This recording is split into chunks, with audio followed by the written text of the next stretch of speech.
Hello, class. I'm back in the rocker.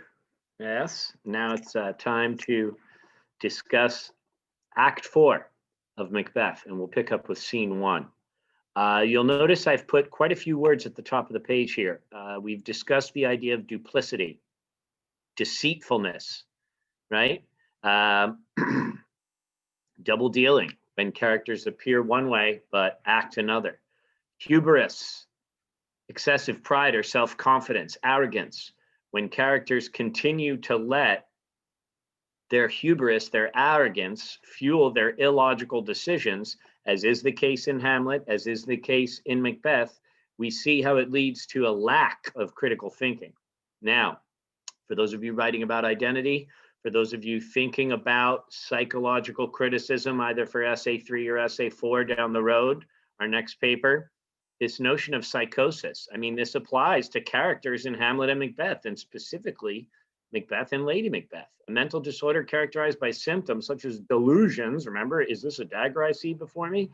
And hallucinations that indicate impaired contact with reality. Again, is Hamlet suffering from, as in, right, mental disorders, schizophrenia or paranoia? I think you could make that case. Characterized by some of the following features: emotional blunting, intellectual deterioration, social isolation, disorganized speech and behavior, delusions, and hallucinations. I think you could definitely learn about schizophrenia and paranoia by analyzing Hamlet and Macbeth, not just the characters, the plays themselves, because multiple characters, right, exhibit these forms of psychosis.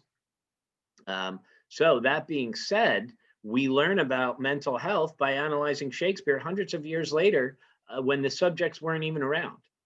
So keep that in mind, those of you that are writing on identity or maturity or any of those abstract terms related to critical thinking, that when characters let their hubris fuel their right decision-making process, it has tragic events. And that's why we're looking at these tragedies. What's interesting about Macbeth, right? He told us, I know it's wrong. Just like Hamlet says, I can't just go and kill Claudius unless I have proof. That'll make me a murderer. I'm no better than him if I kill Claudius, right? Who he's supposed to be. I'm no better than him if I kill him and I don't have proof. So both of these characters recognize, right, the seriousness of taking another human being's life. Yet Hamlet, then, his arrogance fuels his behavior when he kills Polonius and then switches the letters for Rosencrantz and Guildenstern, etc. And we see it also with Macbeth. If you remember, he told us in the beginning that if it were the be all and end all, right, he'd gladly jump the life to come. But he says there's going to be effects and there's going to be problems for various reasons, and one of which is everybody loves Duncan. So again, I think that Macbeth addresses the seriousness of what he's thinking of doing. Now, again, in our discussions of Acts 1, 2, and 3, we went over his thought process and how Lady Macbeth is able to appeal to him through various fallacies and things of that nature. So we now are starting with Act 1, right? And we see the witches again. And there's very, very vivid description of the cauldron's ingredients. Snakes, various animals, frog's tongue, wool of a bat, tongue of a dog, double, double toil and trouble, fire burn and cauldron bubble, right? Very interesting rhyming lines there. And again, they are invoking trouble. Remember, what's fair is foul and foul is fair. They are evil. They are evil spirits here. So if we kind of continue along, we see how they continue making the cauldron. Hecate, who enters, I guess you could say the head, their boss, if you would, right? Well done, I admire your efforts, I commend your pains, and everyone shall share in the gains, right? again, the cauldron, their potion, this idea of it's working, right? By the pricking of my thumb, something wicked this way comes. Again, the witches, what's fair is foul, and foul is fair, right? So we see they celebrate evil, they celebrate wicked. So Macbeth shows up, right? And he says, "How now, you secret black and midnight hags, what is it you do?" And they say, "A deed without a name." Remember, they're in charge. And no matter how much Macbeth tries to get them to speak to him, right? Notice who's in control. Remember, they vanish at the end of his first visit with them, even though he says, "Stay, speak to me. Whence did you know all this information?" They vanish because, again, they're in control, right? He says, "I conjure you that by which you profess, however you come to know it, answer me." Again, he's very arrogant, right? And we see his hubris fuels his behavior. Again, the fact that the witches told him he was going to be king caused him to murder Duncan and to do something that he probably would not have done. And now he goes back. Again, the whole idea of time in this play, all they have to do is tell him something's going to happen and he takes it for fact, which is the post hoc or false cause fallacy. So what do they tell him? In the interest of time here, we'll kind of skip ahead. You could see the vivid description of the cauldron's ingredients. So he commends them, and finally they speak, right? And it's an armed head, right? And Macbeth, Macbeth, Macbeth, beware Macduff, beware the Thane of Fife, dismiss me, enough. Okay, so first they tell him, be afraid of Macbeth, or Macduff, excuse me, right? And then he says, well, but one word more. Can you tell me more about this? No. Again, right? He will not be commended. Right? Here's another more potent than the first, a bloody child. Macbeth, Macbeth, Macbeth. Remember, there's three of them. The number three is symbolic in this. So they say his name three times. And he says, had I 3 ears, I'd hear thee.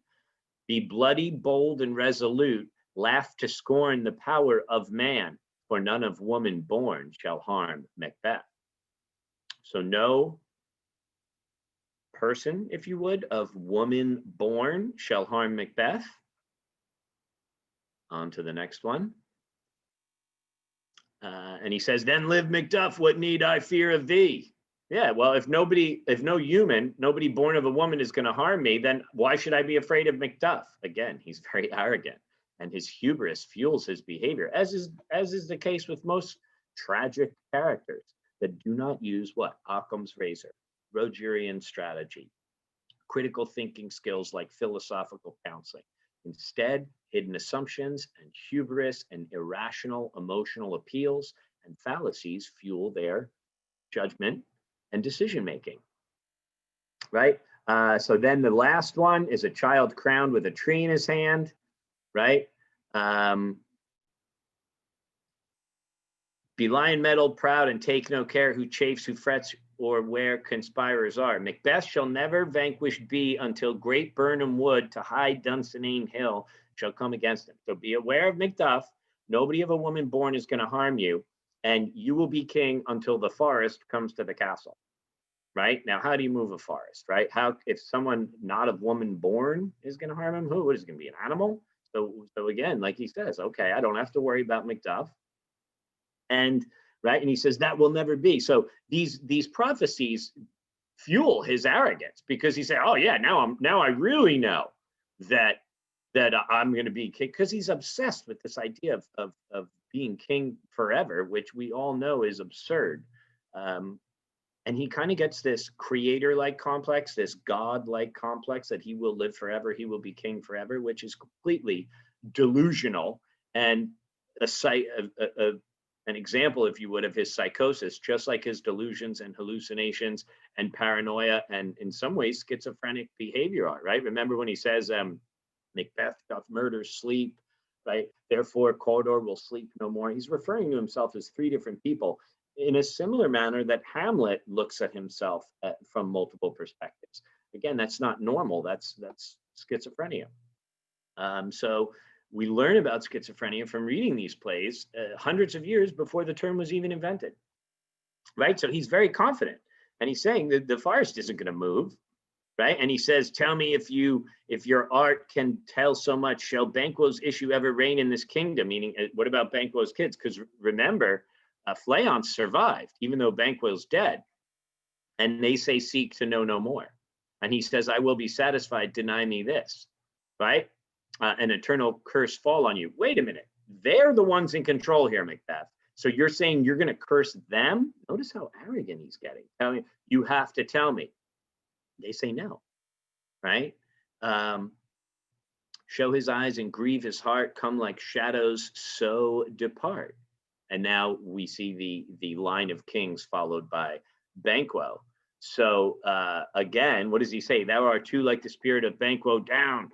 Thy crown does sear mine eyeballs, and thy hair, thou other gold-bowed brow, is like the first, a third is like the former, filthy hags." Right? So again, notice how he asks, but then he doesn't like what they tell him, because the line of kings just continues. And you could see here, right? "Horrible sight, now I see 'tis true, for the blood-boltered Banquo smiles upon me and points at them for his." Right? So again, what started out as something that further increased Macbeth's confidence, right? Now they fuel, if you would, his arrogance, his hubris, because now he has this feeling that he'll reign forever if he can just take out Banquo, right? So the apparitions vanished, and the first witch says, "Aye, sir, all this is so, but why stands Macbeth thus amazedly?" Right? "Come, sisters, cheer we up his spirits and show the best of our delights."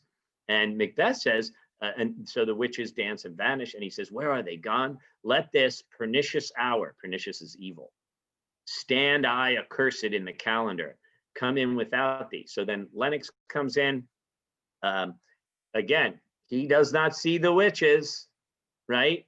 Is it a form of psychosis, just like Gertrude cannot see the ghost of old Hamlet in that scene in Hamlet when Hamlet sees his father's ghost and she doesn't?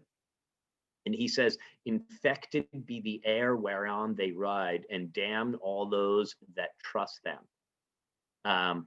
So as the scene continues, right, we see Macbeth's relationship with the witches is very problematic, because at times he's impressed and happy with what they're saying, and then at other times he finds that they seem to be doing him a disservice, or he doesn't embrace their prophecies, because again he's very much, right, rooted in this arrogance, this hubris, and we'll kind of look at this speech right here, and I think this is a good way to kind of wrap up the discussion of Act 4, Scene 1, because he has just become this unthinking killer, right? What does he say here? Remember the theme of time. Just like in Hamlet, it's the theme of identity, and the first word of the play is who, right? Who's there is what the character says when they're on watch.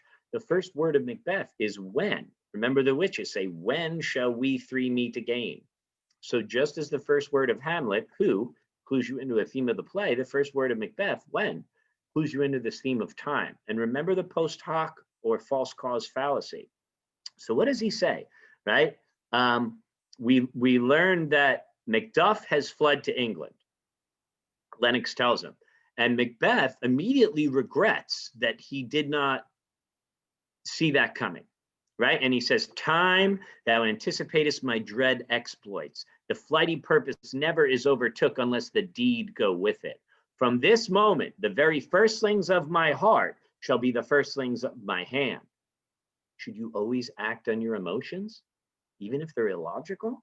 That's what he's saying. I'm not even going to think about it anymore. Whenever I have an idea, I'm going to act on it if I want to do it. Again, we see his selfishness here. He's very solipsistic. Solipsism is when someone is very self-absorbed. You think the world revolves around you. From this moment forth, the very firstlings of my heart shall be the firstlings of my hand. And even now, to crown my thoughts with X, be it thought and done. The castle of Macduff I will surprise, seize upon Fife, and give to the edge, oh, the sword, his wife, his babes, and all unfortunate souls that trace him in his line. No boasting like a fool, this deed I'll do before this purpose cool. Now, again, remember, when Shakespeare has something really important to say, he makes it rhyme. No more boasting like a fool, right? A lot of times when people guarantee things, oh, I guarantee we're going to win. I guarantee this is going to happen. Oh, be careful. Be careful. He even recognizes that when people are arrogant and they boast, it's very foolish unless you have proof. But the way he's suggesting it is he's saying, if I think of doing something, I'm going to do it. I'm not going to talk about it, and I'm not going to think about it anymore because, right, the more I do, this purpose cool. Now, remember, he had that same thought before he was going to kill Duncan. And he said, all right, the more I think about it, I shouldn't do it. So I'm just going to stop thinking about it and doing it. It's a very interesting and telling quote because he should think about it and he should recognize the caution, right? And understand that what he's doing is violating nature. He's acting duplicitous, deceitful, his double dealing, right? Fueled by his hubris. And we also see evidence of his psychosis and his paranoia and schizophrenia, which we will definitely look at more to come in the rest of Acts 4 and 5. So that being said, I'm going to pause this and stay tuned for Act 4, Scene 2.